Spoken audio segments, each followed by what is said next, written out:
Hola, ¿qué tal amigos de Código Facilito? El día de hoy vamos a platicar y realmente vamos a entender un poco más sobre qué estamos haciendo y cuál es el objetivo de lo que estamos haciendo. Está bien padre aprender a utilizar microcontroladores, microcomputadoras. Sin embargo, quiero que entiendan cuál es la idea de generar este tipo de mecanismos y de dónde nacen todo este tipo de mecanismos, porque no son que alguien se los quisiera inventar así nada más y dijera, oye, quiero hacer esto porque no existe. Simplemente es porque estamos tratando de replicar algo que ya tenemos de forma mecánica eléctrica. Y para eso vamos a tener que entender algo que está dentro de nuestro cerebro que se llama córtex. No soy experta, simplemente les estoy replicando algo que a mí me pareció muy interesante en mi búsqueda de el por qué existían o qué quería decir la palabra bioinspirados. Esta parte del curso a mí me parece sumamente interesante, ya que explica el de dónde viene la idea y por qué se generan los mecanismos tanto de sensores como los actuadores. Hay algo que nosotros tenemos en nuestro cerebro llamado córtex. Este córtex, véanlo como una especie de membrana que se encarga de regular todas las sensaciones y las acciones que nosotros tenemos. Por ahí alguien decía que si nosotros dividimos nuestro cerebro en dos partes, podemos darnos cuenta de que hay una parte creativa y hay una parte más lógico-matemática. Esta parte que es más lógico-matemática generalmente es la parte izquierda y es la que hace que se mueva el lado derecho de tu cuerpo. Es decir, si tú eres una persona diestra, muy probablemente tengas más desarrollada esa parte.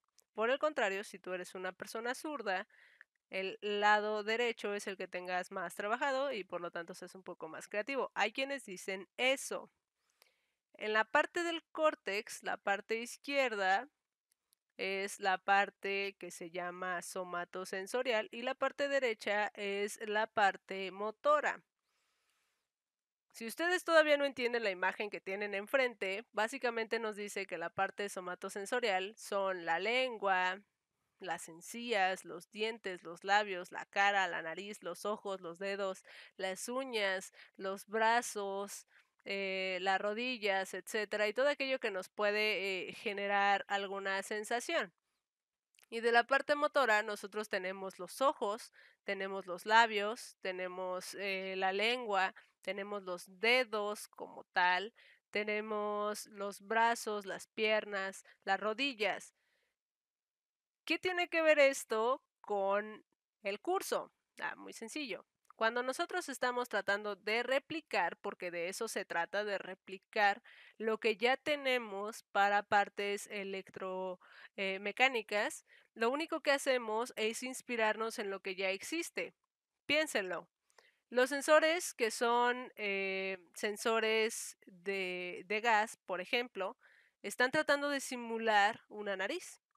Los sensores, que son sensores de proximidad, tratan de replicar algunos sistemas que tienen los murciélagos y que más adelante vamos a platicar y vamos a trabajar con un ultrasónico, que es a través del rebote de ondas, nosotros podemos percibir un objeto si es más cercano o no. Nosotros no podemos hacer eso, los murciélagos sí, pero esos son sistemas bien inspirados, son tratar de ver qué tiene la naturaleza para ofrecernos y tratar de nosotros replicarla a nuestra manera.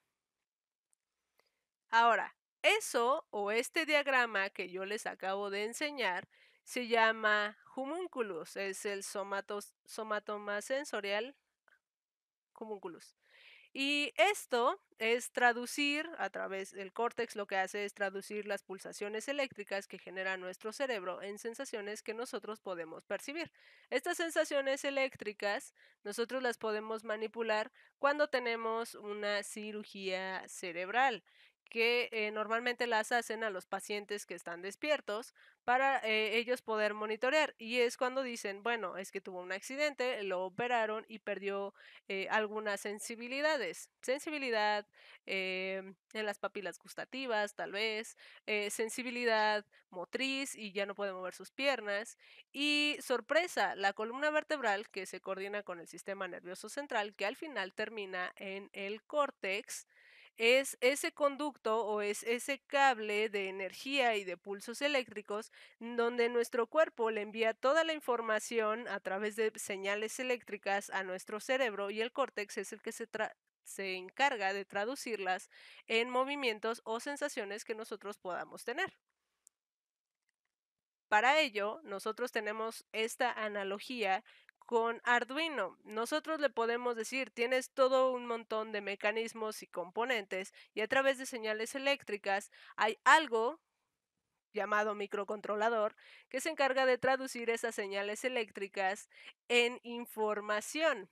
Si ustedes lo ven así, nuestro córtex es el microcontrolador o el microordenador del que nosotros estamos hablando.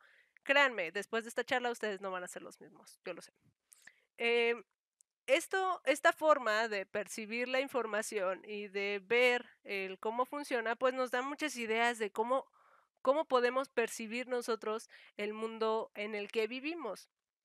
Sabemos que si queremos abrir una puerta, vamos a necesitar usar los brazos, que son cosas que como nosotros ya tenemos y los usamos todos los días, pues realmente no nos damos cuenta de la cantidad de movimientos que nosotros realizamos para ponernos de pie, por ejemplo. Hasta el momento que a nosotros se nos ocurre utilizar un Bioloid o utilizar este tipo de robots humanoides como el Nao y cuando tratas de programarlos te das cuenta que son todo un lío mantener el equilibrio y que den un paso y que se agachen y que se levanten porque son fuerzas que nosotros generamos y que realmente no prestamos atención. Es importante que nosotros entendamos que toda esta onda de la electrónica y de la robótica viene ya de hace muchísimos años. Yo les comentaba hace algunos videos. Filón de Bizancio es un personaje dentro de la época, me parece, sin temor a equivocarme, es la época griega en la que él diseña con base a el agua y objetos diferentes mecanismos para poder tener una noción del tiempo y es así como él genera el primer reloj de agua.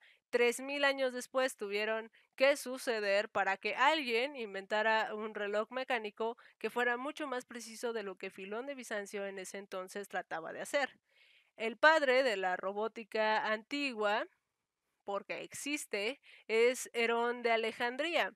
Este señor, a través de un sistema de poleas, por así decirlo, genera las primeras puertas eléctricas y a él le gustaba mucho el balanceo de cargas. Este balanceo de cargas él lo utilizaba a su favor para poder generar las puertas automáticas.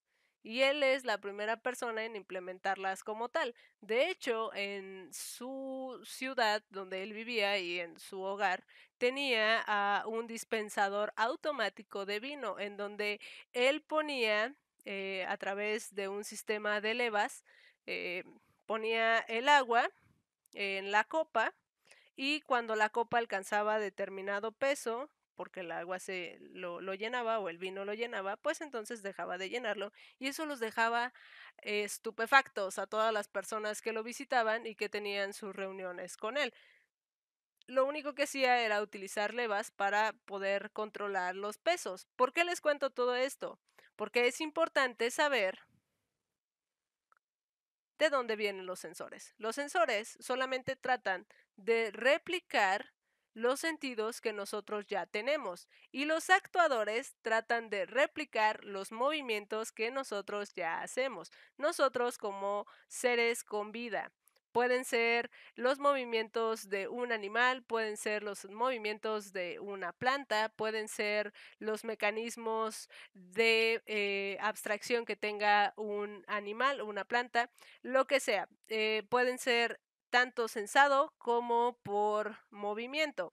Y eso nos hace mucho más sentido a la hora de distinguir qué parte del cerebro se encarga qué, y por ello se dividen en dos partes los sensores y los actuadores, porque unos disparan acciones y los sensores simplemente tratan de obtener información sobre todo lo que nos rodea. ¿Y nosotros de qué manera obtenemos información?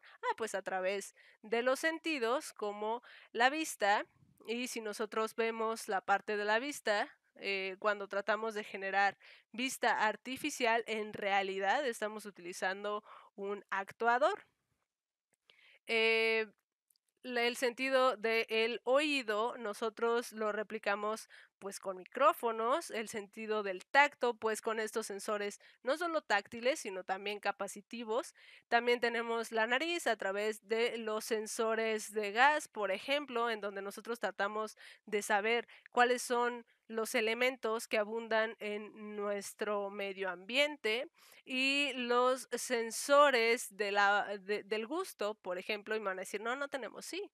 Los sensores de pH hacen exactamente lo mismo, son los sensores que tratan de descubrir cuáles son las sustancias químicas líquidas que utilizan en un experimento, por ejemplo, porque esto no solo se limita a la robótica, sino puede aplicarse en cualquier área que existe hoy en día, ya sea ambiental a través de sensores de gases, por ejemplo, el área química para saber la densidad que tiene el petróleo o la densidad que tiene el alcohol o cuál es el nivel de acidez, puede ser en la agronomía para saber cuándo o qué niveles de gases está obteniendo nuestra composta, etcétera.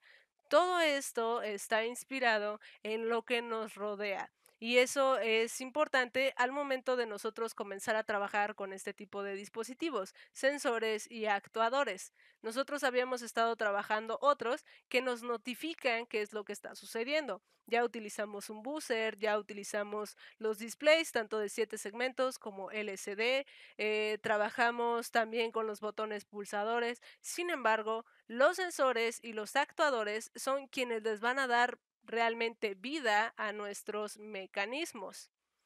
Yo espero que hayan aprendido un poquito más el día de hoy y los espero en el siguiente video donde comenzamos a utilizar sensores.